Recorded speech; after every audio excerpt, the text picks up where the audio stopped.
देखिए बच्चों, आज मैं आप सभी को बहुपद पढ़ाऊंगा पॉलिनोमियल्स, जिसको कि आप लोग कक्षा 9th में भी पढ़ चुके हो। तो सबसे पहले आप देखो बहुपद होता क्या है। हालांकि आप शायद जानते हो ज़रूर कि बहुपद क्या होता है। तो बहुपद में आप देखते हो यक्स की कैसे घातें होती हैं, पूर्ण घातें होती हैं। यक्स में जो चर राशि की घात होती है सदैव कैसी होती है, पूर्ण संख्या होती है। अब पूर्ण संख्या आप लोग जानते हो पूर्ण संख्या कहाँ से स्टार्ट होता है। पूर्ण संख्या कहाँ से स्टार्ट होता है, 0 1 2 3 4 dot dot dot infinite turn तक। तो इसकी हम बहुपद की परिभाषा क्या बताएंगे, ऐसा बीजीय व्यंजक जिसमें चर राशि की घात एक पूर्ण संख्या हो। ऐसा बीजीय व्यंजक जिसमें चर राशि की घात एक पूर्ण संख्या हो, उसे बहुपद कहते हैं। देखो मैंने क्या कहा, ऐसा बीजीय व्यंजक, ये क्या है, अपने आप में एक बीजीय व्यंजक है जिसमें चर राशि मतलब ए है, इनकी घात क्या हो, एक पूर्ण संख्या हो। पूर्ण संख्या मतलब पावर में यही संख्याएं दिखनी चाहिए। अगर इनके अलावा कोई भी पावर में संख्या आई तो वह कभी बहुपद नहीं होगा। अगर 0 1 2 3 4 5 6 7 8 डॉट डॉट डॉट इस प्रकार के अलावा अगर इसके चर राशि के पावर में कोई अन्य संख्या, जैसे x के पावर में अगर आ गया -5, तो ये कभी बहुपद नहीं होगा। या x के पावर में आ गया 1/2, तो चूंकि ये पूर्ण संख्या नहीं है इसलिए बहुपद नहीं रहेगा। बात समझ में आ कि नहीं। तो बहुपद किसे कहते हैं, ऐसा बीजीय व्यंजक जिसमें चर राशि की घात एक पूर्ण संख्या हो। चर राशि की घात क्या हो, एक पूर्ण संख्या हो, उसे बहुपद कहते हैं। एक दूसरी परिभाषा भी इसकी मैं दे सकता हूँ, ऐसा बीजीय व्यंजक जिसमें चर राशि की घात एक ऋणोत्तर पूर्णांक संख्या हो, उसे बहुपद कहते हैं। अब आइए थोड़ा से हम समझने का प्रयास करते हैं बहुपद क्या होता है, किस प्रकार से, कौन सा बहुपद है, कौन बहुपद नहीं है। तो ध्यान रखिएगा, मैंने दो बात बताया। एक ऋणोत्तर पूर्णांक, ऋणोत्तर पूर्णांक क्या होता है, ऋणोत्तर पूर्णांक होता है ऋणात्मक पूर्णांकों को छोड़कर सभी पूर्णांकों के समुच्चय में। जैसे देखो सभी पूर्णांक क्या होता है, अगर पूर्णांक पढ़ो तो 0, यहाँ 1 2 3 4 और ये क्या है 5 डॉट डॉट डॉट अनंत तक हो गया। ये इधर होगा -1 -2 -3 -4। तो ऋणोत्तर पूर्णांक का मतलब है ऋणात्मक पूर्णांकों को छोड़ दो, तो बचे कौन से, यही सब तो पूर्णांक बचे। ऋणोत्तर पूर्णांक को ही पूर्ण संख्याएं कहते हैं। आप लोगों बच्चों पता होना चाहिए, ऋणोत्तर पूर्णांक संख्याओं को ही पूर्ण संख्याएं कहते हैं। सबसे छोटी पूर्ण संख्या क्या होती है, 0। सबसे छोटी पूर्ण संख्या क्या होती है, 0। तो बहुपद की परिभाषा होगी, ऐसा बीजीय व्यंजक जिसमें चर राशि की घात एक कैसी संख्या हो, पूर्ण संख्या हो, उसे क्या कहते हैं, बहुपद कहते हैं। अब यही हमको ध्यान देना है कि जैसे मैं कोई बहुपद लिख दूं कि 2x² + 5 + 7x, बताओ बहुपद है कि नहीं। तो अब देखो ये बहुपद है, क्योंकि अब यहाँ देखो चाहे क्रम से रहे या न रहे, बहुपद में क्रम का ध्यान नहीं देना होता है कि क्रम से रहे तभी बहुपद रहेगा। बस चर राशि की घात पूर्ण संख्या होनी चाहिए, बस चर राशि की घात पूर्ण संख्या होनी चाहिए। अब ये हाँ, इसका मानक रूप जो होता है, हाँ मानक रूप का बहुपद नहीं है, इसको मानक बहुपद हम इसे भी कहेंगे। लेकिन अब कहो कि इसका मानक रूप लिखो, स्टैंडर्ड फॉर्म लिखो, तो स्टैंडर्ड फॉर्म में जब लिखोगे तो इसकी घात को अवरोही या आरोही क्रम में लिखना होता है। तो इसका मानक रूप होगा 2x² + 7x + 5। दोनों बहुपद हैं, ये अपने मानक रूप में है, स्टैंडर्ड फॉर्म में है, और ये मानक रूप में नहीं है, बस हैं दोनों बहुपद। बहुपद ए भी है, बहुपद ए भी है। लेकिन यही मैं ऐसे लिख दूं कि 2x² + 7√x + 7। अब देखो ए बहुपद नहीं है, अब ये बहुपद नहीं है, क्योंकि यहाँ x की घात 1 है और यहाँ x की घात कितना है, 1/2 है। रूट का मतलब कितना घात होता है, 1/2। करणी का मतलब होता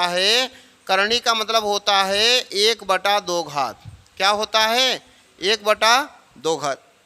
और जबकि 1/2 पूर्ण संख्या नहीं होती है, एक ऐसी संख्या भिन्नात्मक संख्या है, अतः बहुपद नहीं होगा। अब ऐसे मैं आपको बताऊं, अगर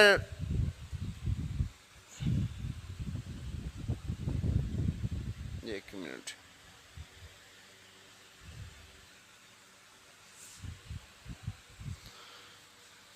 जैसे यहां देखो ले लिया जाए,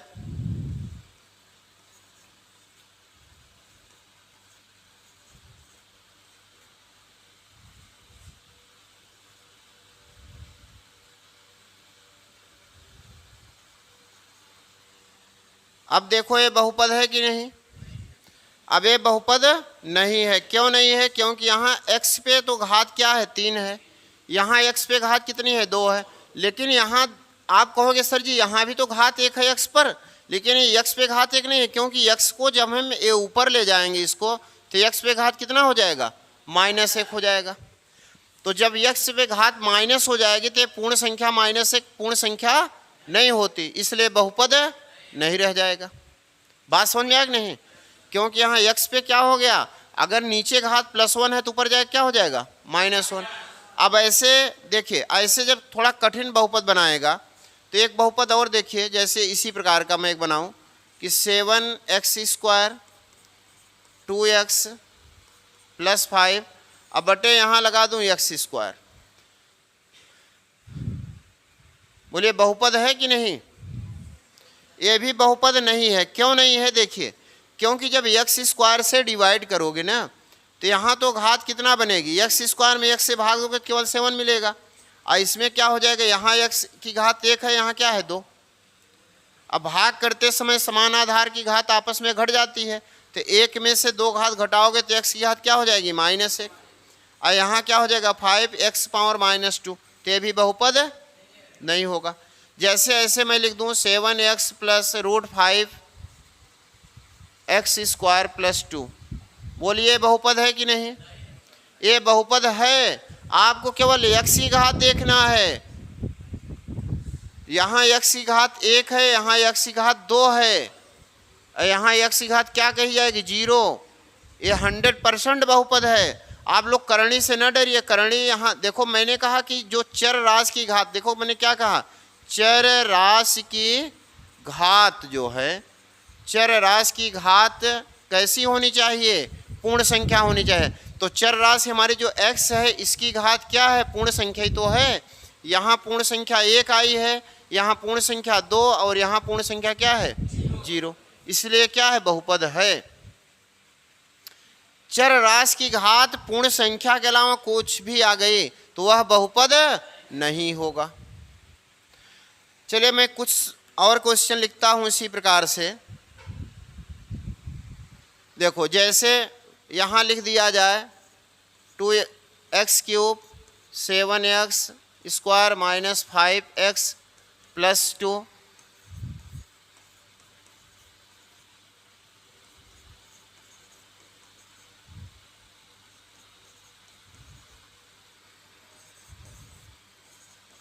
टू एक्स पावर 5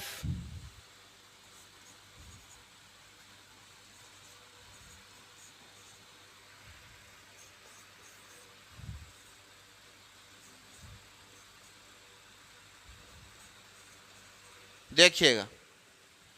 अब देखो ये पहला, ये बहुपद है कि नहीं, फर्स्ट देखो ये बहुपद है, क्योंकि यहाँ घात क्या है, 3 है, यहाँ 2 है, और यहाँ घात 1 है, और यहाँ घात क्या मानी जाएगी, 0। यस घात 0 का मतलब कितना हुआ, 1। तो देखो सब 3, 2, 1 और 0 सब क्या है, पूर्ण संख्याएं, पूर्ण संख्याएं ना, पूर्ण संख्याएं आता है क्या है, बहुपद है। मैंने यही तो परिभाषा बताया, ऐसा बीजीय व्यंजक जिसमें चर राशि की घात क्या हो, एक पूर्ण संख्या हो, उसे क्या कहते हैं। अब इसमें देखो यहाँ ये तो पूर्ण संख्या है, लेकिन -3 पूर्णांक है परंतु पूर्ण संख्या नहीं है। प्रत्येक पूर्णांक पूर्ण संख्या नहीं होता है, परंतु प्रत्येक पूर्ण संख्या एक पूर्णांक होता है। तो -3 पूर्णांक संख्या है, हमको चाहिए क्या, पूर्ण संख्या। हमको क्या चाहिए, पूर्ण संख्या। सबसे छोटी पूर्ण संख्या 0 होती है। तो यहाँ चर राशि की जो घात हो गई -3, इसी के कारण यह बहुपद नहीं होगा, यह बहुपद नहीं होगा।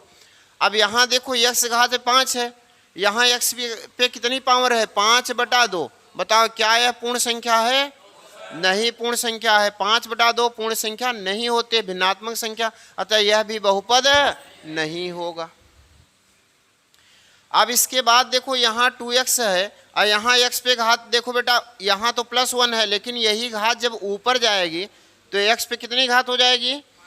x की पावर -1 हो जाएगा ना। ये पावर जब ऊपर जाएगी तो क्या हो जाएगा? ये ऐसे हो जाएगा 2x + 1/2 और यहाँ हो जाएगा x पावर -1। तो क्या -1 पूर्ण संख्या है? नहीं, तो ये भी बहुपद नहीं है। बात समझ में आ गई नहीं? अब देखो इसके बाद आता है टाइप्स ऑफ पॉलिनोमियल्स, बहुपद के प्रकार। तो बहुपदों को 2 आधारों पर बांटा गया है। पहला पदों की संख्या के आधार पर, दूसरा चरराशि की घातों के आधार पर।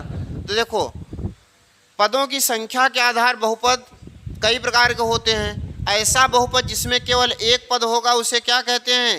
एक पदी बहुपद। ऐसा बहुपद जिसमें केवल एक पद हो उसे क्या कहेंगे? एक पदी बहुपद। एक पद जैसे आप केवल मान लो 2x लिख दिए तो कितना पद पढ़ा जाएगा? एक पद पढ़ा जाएगा। अगर इसी को मैं ऐसे लिख दूं 2x + 5 कर दूं तो अब कितने पद हो गए? 2 पद हो गए, तो इसे कहेंगे 2 पदी बहुपद ना। अगर इसी को मैं ऐसे कर दूं 7x + 3x² + 5 तो अब कितने पद हो गए इसमें? 3 पद। तो क्या हो गया? 3 पदी बहुपद या त्रिपदी बहुपद। तो पदों की संख्या के आधार पर बहुपदों के प्रकार बहुत सारे प्रकार हो सकते हैं। जितने पद उसके वही उसका फॉर्म बन गया।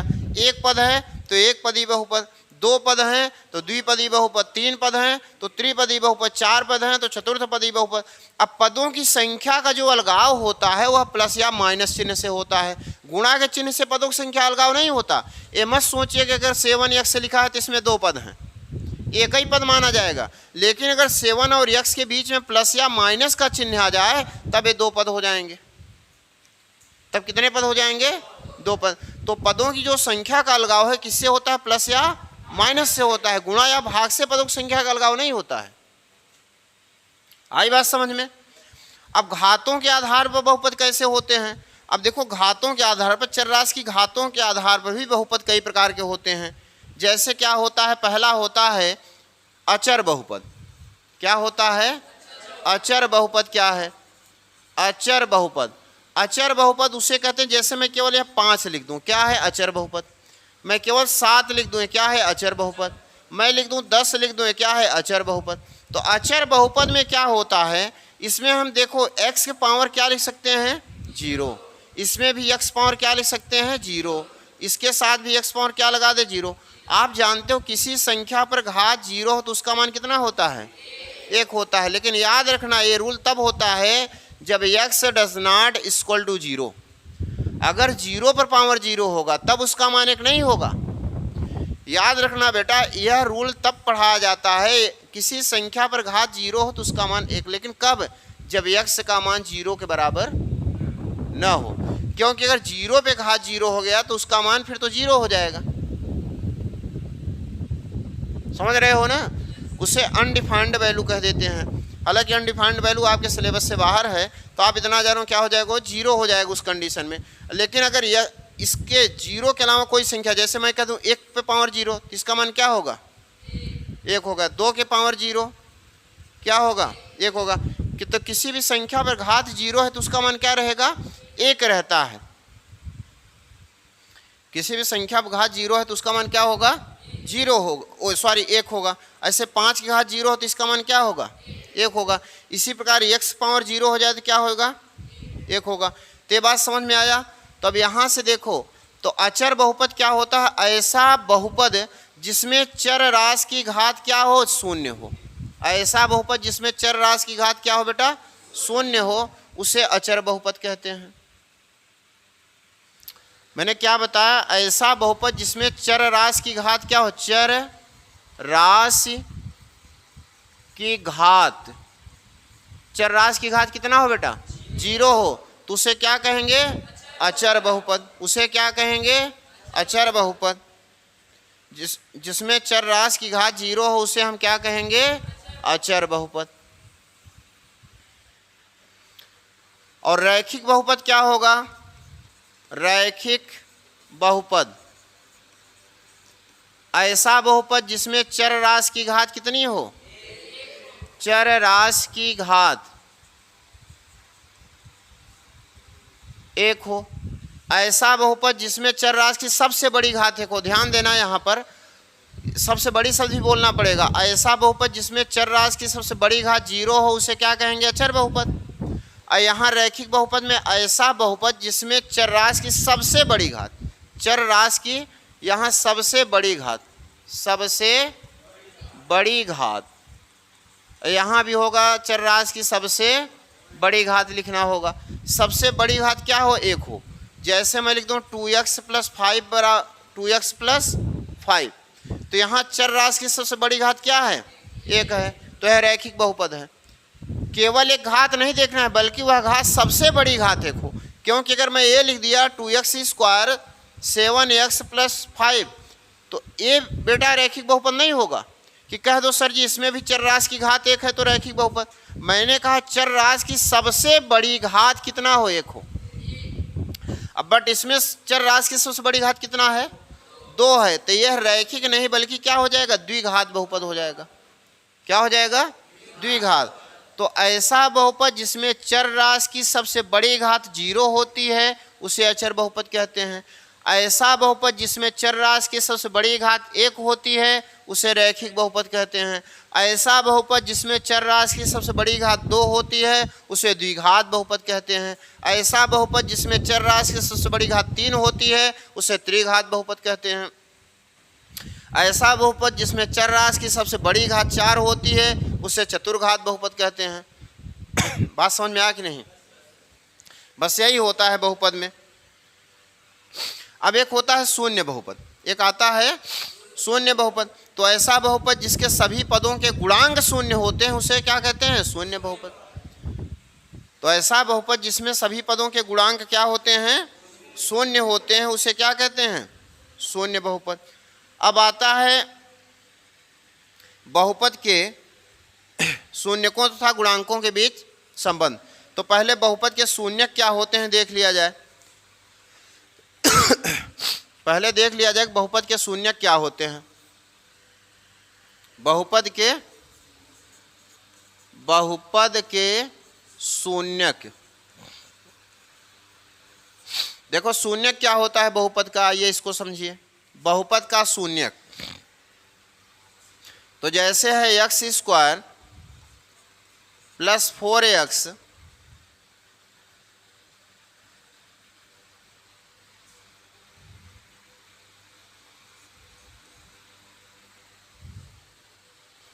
देखिएगा बच्चों, एक मिनट 4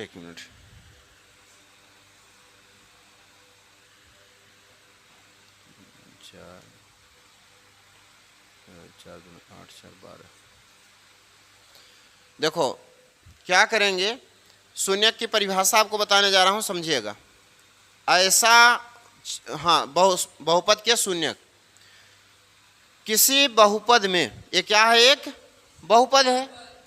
यक्ष क्या है? चर राशि है। यक्ष क्या है बोलो? चर राशि है। क्या है ये? चर राशि है। अरे यार, ये क्या है? चर राशि।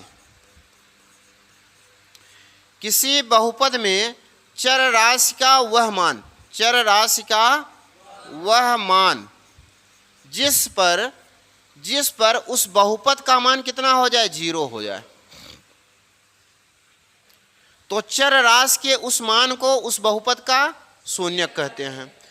तो बहुपद के शून्यक की परिभाषा होती है, किसी बहुपद में चर राशि का वह मान जिस पर उस बहुपद का मान 0 हो जाता है, तो चर राशि के उस मान को उस बहुपद का शून्यक कहते हैं। जैसे यहाँ पर हम देखें तो x बराबर हम देखो कितना रख दें कि इसका मान 0 हो जाए।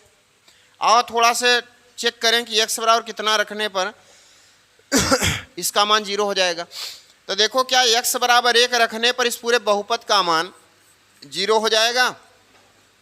अगर x के स्थान पे 1 रखो तो देखो P1 एक्स के स्थान पे क्या रख रहे हो 1, एक्स के स्थान पे क्या रख दिया 1, तो देखो कि इसका मान कितना आता है, तो एक्स के स्थान पे 1 का वर्ग क्या होगा 1 प्लस यहाँ 1 रखोगे 4 1 अन्नम 4 माइनस 12 तो 4 1 5 और ये क्या है माइनस 12, 5 प्लस माइनस 12 कितना होगा माइनस का 7 होगा ना, -7 बोलो, अरे 4 1 5 ये -12 तो 12 अधिक है, तो 12 में से 5 क्या कर दो घटा दो, कितना बचेगा 7, और इसके पहले चिन्ह क्या है माइनस का, तो यहाँ क्या हो जाएगा माइनस। अब यही 2 रख कर देखो तो अगर यहाँ 2 रख लें, हम यही रख देते हैं P2, 2 रख दें बेटा क्या हो जाएगा, जहाँ x है वहाँ क्या रख लो 2 को रख लो, तो यहाँ 2 रखोगे 2 का वर्ग कितना होता है 4, यहाँ क्या हो जाएगा प्लस, अब यहाँ 4 और यहाँ x के स्थान क्या रखोगे 2, अब -12, इसको हल करोगे तो ये 4 दूना 8, 8 4 कितना हो गया 12।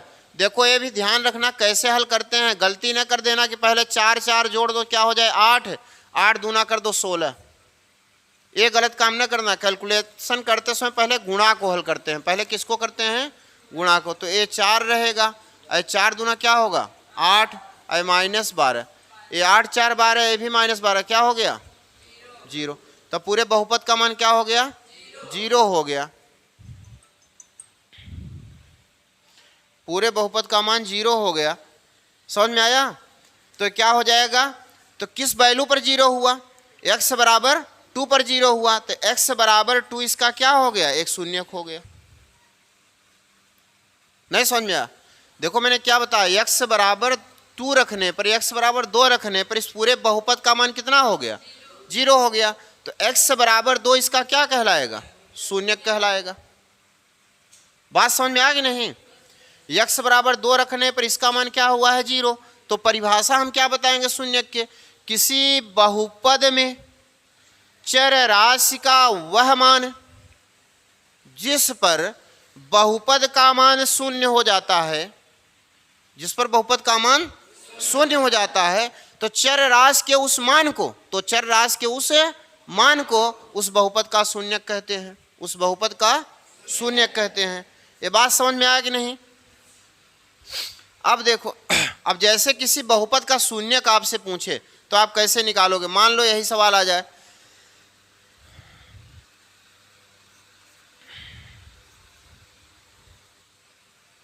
मान लो ये सवाल आ जाए x² - 4x प्लस कितना दे दूं जोड़ने पर, चलो यही कर देता हूं, इसका शून्यक आपसे पूछ रहे तो कैसे निकालोगे, तो अगर इसका शून्यक पूछता है तो हम क्या शून्यक के लिए क्या करोगे, अगर इसका शून्यक पूछेगा तो देखो अभी मैंने बताया कि x का वह मान, x का वह मान जिस पर बहुपद px का मान क्या हो जाए 0 हो जाए। मान लो x बराबर k लिया, x बराबर क्या लिया k लिया, तो बहुपद px का मान क्या हो गया 0 हो गया, बहुपद px का मान क्या हो गया 0 हो गया, तो x बराबर k क्या कहलाएगा शून्यक कहलाएगा, x बराबर k क्या होगा शून्यक होगा। अब शून्यक अगर पूछे तो उल्टा जस्ट चलना है, अब शून्यक अगर निकालने की बात आए तो हम जस्ट उल्टा चलेंगे। कैसे, सबसे पहले इस बहुपद का मान किसके बराबर रख देंगे 0 के बराबर, जब बहुपद का मान 0 के बराबर रखोगे तो ये द्विघात समीकरण बन जाएगा, वहां से हल करके x का मान चर राशि का मान निकाल लेंगे, वही शून्यक हो जाएगा, वही क्या हो जाएगा शून्यक हो जाएगा। इसमें भी यही काम करना है, इसको किसके बराबर, अगर शून्यक निकालना है तो इसको किसके बराबर रखोगे 0 के बराबर रख दोगे, 0 के बराबर रख दोगे तो इसका क्या हो जाएगा शून्यक आ जाएगा। लेकिन यहाँ पर जो मैं क्वेश्चन बनाया हूँ यहाँ काल्पनिक शून्यक इसके मिलेंगे, अभी मैं काल्पनिक शून्यक की बात आपसे नहीं करूँगा, इसको थोड़ा आसान कर देता हूँ, क्योंकि अगर इसको सॉल्व करोगे तो आपको काल्पनिक शून्यक मिल जाएंगे, मैं देख रहा हूँ, और काल्पनिक शून्यक अभी आप समझ नहीं पाओगे। ठीक, तो थोड़ा से आसान इसको मैं कर देता हूँ, जैसे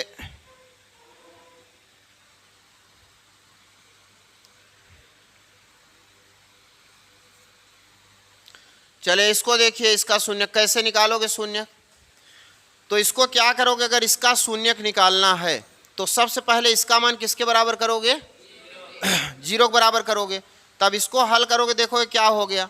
अब ये हो जाएगा x square minus 4x plus 4 बराबर क्या है, 0 है। अब इसको देखो क्या करना है, देखो क्या फार्मूले में बैठ रहा है क्या। जहाँ से आपका दिमाग काम करे वहाँ सॉल्व कर दो, या गुणनखंड बना लो।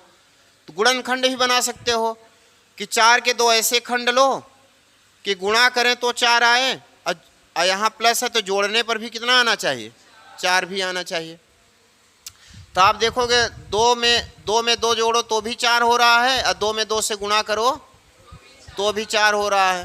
तो आराम से खंड भी बन जाएगा। और एक फार्मूला भी बन रहा है, अगर कायदे से देखो तो ये फार्मूला किसका बन रहा है, x माइनस 2 का होल स्क्वायर का। कायदे से देखो तो x माइनस 2 का क्या है, होल स्क्वायर। क्योंकि a माइनस बी का होल स्क्वायर क्या होता है, a माइनस बी का होल स्क्वायर होता है a square minus 2ab plus B square. देखो इस फार्मूले में करेक्ट बैठ रहा है। a का स्क्वायर, a बोले तो x का स्क्वायर, फिर माइनस है 2 अपने तरफ से ab मतलब 2 में x का गुणा करोगे 2x, और 2x का गुना करोगे, यहाँ 2 भी है ना, तो क्या हो जाएगा 4x। क्योंकि इसी को आप ऐसे भी तो लिख सकते हो। देखिए फार्मूला आपको समझा दूँ अगर नहीं समझ में आ रहा है तो, देखो बहुत कायदे से आप समझिएगा इसको। ax स्क्वायर है माइनस 4x को लिख दो 2 इंटू 2x, अब प्लस 4 क्या है, 2 का स्क्वायर है, बराबर क्या हो गया 0। देखो x square minus 2x plus 2। अब देखो इसको आप a पढ़ लो, ये क्या पढ़ लो a, इसको क्या पढ़ो a माइनस 2। अब यहाँ क्या है, ये क्या है a, और इसको क्या पढ़ लो b, और यहाँ क्या हो गया, इसको क्या पढ़े थे b, तो क्या हो गया b का स्क्वायर।